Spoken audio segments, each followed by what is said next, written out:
नमस्कार दोस्तों। दिल्ली की गलियों में ये बार बार बातें हो रही थी कि रेखा गुप्ता एक अच्छी नेता नहीं बन सकती, वो एक गालीबाज नेता है और फलाना है ढमकाना है, लेकिन वो फायर ब्रांड नेता साबित हो रही है। अमित शाह हों चाहे नरेंद्र मोदी हों, उन्होंने अगर रेखा गुप्ता को चुना है तो अब ये साबित हो रहा है कि वो एक बेहतरीन नेता साबित होने वाली है। नए चेहरों को मौका देना और मौका देने के बाद वो चेहरे जब साबित भी करते हैं तो ये अपने आप में बहुत बड़ी बात है। रेखा गुप्ता जो हैं ना किसी के बहकावे में आ रही हैं, ना किसी के जाल में फंस रही हैं। वो हमेशा ही अच्छे चयन और अच्छे शब्दों का चयन करके आगे बढ़ रही हैं। रेखा गुप्ता को कई बार घेरने की कोशिश बार बार मीडिया करता रहा, लेकिन वो घिरी नहीं। अभी कुछ दिन पहले एक इंटरव्यू के दौरान जहाँ पे राहुल कंवल उनका इंटरव्यू ले रहा था, वो कह रहा था कि जल्द से जल्द यमुना साफ होने वाली है। अब बताइए कौन सी डेट लिख दूं मैं, कब यमुना साफ होगी। तो रेखा गुप्ता ने बड़े साफ शब्दों में कहा कि मैं डेट के जाल में नहीं फंसना चाहती। हमें 5 साल काम करने के लिए मिले हैं और हम 5 साल पूरी कोशिश करके यमुना भी साफ करेंगे और दूसरे काम भी करेंगे, और आपको ये इसका रिजल्ट जो है वो 1 साल के अंदर ही दिखना शुरू हो जाएगा। डेट की पॉलिटिक्स में वो नहीं फंस रही हैं। वो शब्दों में जो लोग उसमें फंसाना चाहते हैं वो नहीं फंस रही हैं। हालांकि आतिशी मार्लेना जो पूर्व मुख्यमंत्री भी हैं दिल्ली की, वो बार बार बार बार घेर रही थी रेखा गुप्ता को कि 8 तारीख आ गई, 8 तारीख आ गई, महिलाओं को 2,500 रुपये कब मिलेगा, महिलाओं को 2,500 रुपये कब मिलेगा, 8 तारीख तो आ गई। ये जाहिल गवार डकैत फरेबी जालसा चुरुचक्के जो है ये नहीं बताते कि पंजाब में तुमने 1,000 रुपये देने का वादा किया था, 3 साल गुजर चुके हैं, कब मिलेगा 1,000 रुपये।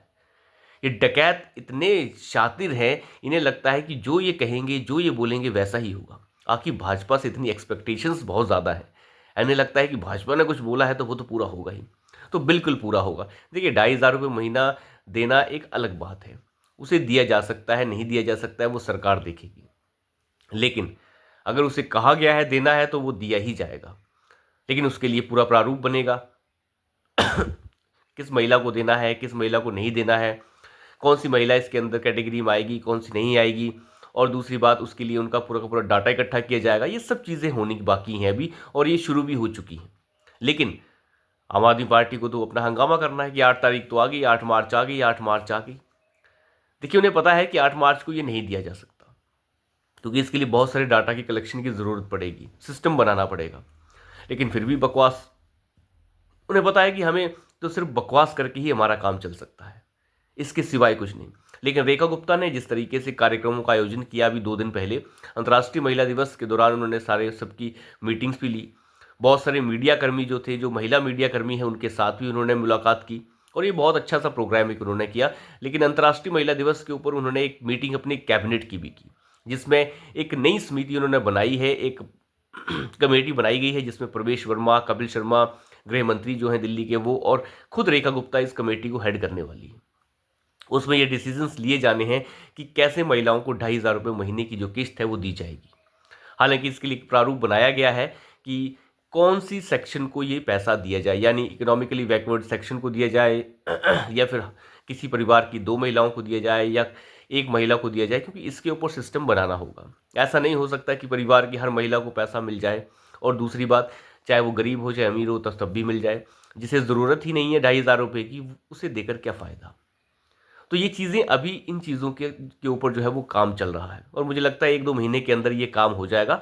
और रेखा गुप्ता जी की तरफ से ये भी स्पष्ट कर दिया गया है कि ऐसा नहीं होगा कि ये 3-4 महीने बाद अगर ये लागू भी होता है तो लागू होने के बाद 2,500 रुपये मिलेंगे। जो पिछले 3 महीने होंगे वो वाला पैसा भी इकट्ठा होकर एक ही बार दे दिया जाएगा। मतलब बिल्कुल स्पष्ट कर दिया गया है कि योजना जो है वो शुरू कर दी गई है, इसके ऊपर काम शुरू हो गया है, और जल्द से जल्द ही जो अकाउंट नंबर हैं, वो दूसरे जो पोर्टल हैं इसके लिए वो रेडी किए जा रहे हैं। तो दिल्ली का मामला तो बिल्कुल स्पष्ट किया है रेखा गुप्ता ने, जिस तरीके से वो अस्पतालों के दौरे कर रही हैं। आपने देखा कोविड के दौरान जितना मटेरियल दिल्ली के अस्पतालों में पहुंचा, वो सारा का सारा मटेरियल जो है वो दिल्ली के अस्पतालों के स्टोर्स में पड़ा हुआ है, उसका इस्तेमाल नहीं किया गया। वेंटिलेटर्स पड़े हुए हैं, ऑक्सीजन कंसंट्रेटर्स पड़े हुए हैं, उनका इस्तेमाल नहीं किया गया। आखिर आप अंदाज़ा लगाइए कि किस तरीके से धांधली की गई होगी। अभी तो धांधली और भी खुलनी है, और भी धांधली खुलनी है। बहुत सारे टेम्परेरी स्ट्रक्चर्स कोविड के दौरान बनाए जा रहे थे, जिनके ऊपर करोड़ों रुपए खर्च कर दिया गया, लेकिन वो कभी कंप्लीट ही नहीं हुए। वो किसे दिया गया, क्या दिया गया, कुछ पता नहीं है। शिक्षा घोटाले का मामला भी सामने आ रहा है, खुलते खुलते पढ़ते पता चलेंगी, दूसरी वीडियो में उसके बारे में बात करेंगे, जिसमें 2500 क्लासरूम बनने थे, फिर 8000 बनने का प्रावधान हुआ, ये हुआ वो हुआ, लेकिन सब मिटिया मलेट कर दिया गया आम आदमी पार्टी की सरकार द्वारा। कुल मिला के आम आदमी पार्टी ने पिछले 5-10 सालों में सिर्फ एक काम किया है, वो है मीडिया मैनेजमेंट। मीडिया को इस तरीके से मैनेज करो कि सब कुछ फ्री है और सब कुछ बेहतर है, स्कूल बढ़िया हैं, स्कूल फ्री हैं, शिक्षा फ्री है, स्वास्थ्य बहुत बढ़िया है, स्वास्थ्य फ्री है। इसके ऊपर इतना एडवर्टाइजमेंट कर दो कि लोगों को लगे कि यार काम तो बहुत बढ़िया हुआ है। तो यही मीडिया मैनेजमेंट जो है अरविंद केजरीवाल कर रहे थे, लेकिन रेखा गुप्ता जो हैं एक अच्छी नेता साबित होने वाली हैं, क्योंकि उनके काम करने का तरीका बिल्कुल अलग है।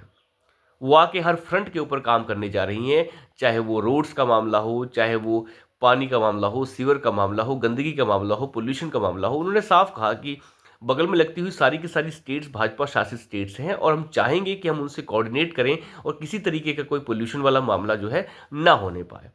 उनका कहना था कि केजरीवाल जी पिछले 10 साल से केवल लड़ाई लड़ रहे थे। कभी वो केंद्र सरकार के साथ लड़ते हैं, तो कभी वो किसी के साथ लड़ने लग जाते हैं, राज्य सरकारों के साथ लड़ने लग कभी कहते हैं हरियाणा से पराली आ गई, जब पंजाब में उनकी सरकार बन गई तो फिर कहने लगे पंजाब से पराली नहीं आ रही है, अब हरियाणा से पराली आ रही है, पराली का जो धुआं है उत्तर प्रदेश से आ रहा है। इस तरीके की बातें केजरीवाल करते रहे, उन्होंने अपने अंदर कोई खास बदलाव कभी नहीं किया। तो इस चीज़ को रेखा गुप्ता जो है रेखांकित कर रही हैं कि मैं इस तरीके से काम नहीं करने वाली।